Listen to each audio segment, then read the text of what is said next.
Offshoring used to be a buzzword for British industry, with company after company shifting its production to lower-cost countries. Call centres and manufacturing were examples. But now there are signs that the opposite is happening as some businesses relocate production in the UK.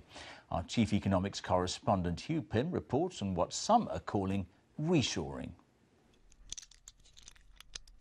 An iconic name and a hobby down the generations. There's plenty of national pride invested in making models like the Spitfire, though for many years the plastic parts have come from sources well beyond the UK. But these ones really are made in Britain. At this factory in Sussex, they're manufacturing all the bits in a new range of models for Airfix. The company pitched for the business against foreign suppliers and won the order. Rising wages in Asia mean the British company can now compete. We've seen prices rising in China and in India, and it's not automatically a decision now that we go straight to the Far East to see product produced. It's a trend which is gathering pace. Airfix is part of Hornby, which owns several toy brands. It's now looking at bringing others back to the UK. The advantage being that the turnaround time for new orders is that much quicker.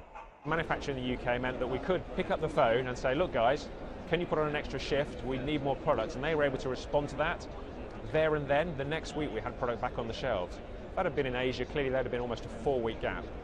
Just look around your home and you'll find things once made abroad which are now manufactured in Britain. A bathroom products company has just started making this range of tiles in Wigan.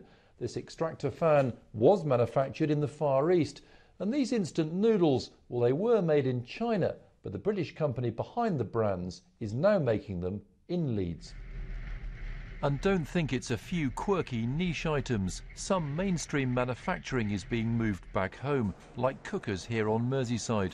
The company's launched a Made in Britain campaign and is a fan of what a local workforce can offer. When you look at making products in this country now in terms of supply chain, skilled people making our products, we can train people easier, and also this country is becoming more competitive as a nation. It made sense to bring products back here.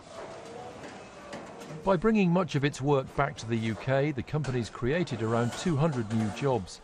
Across the economy, manufacturing employment has increased over the last year or so, but it's still well below where it was 10 years ago, and unions say there's still a long way to go.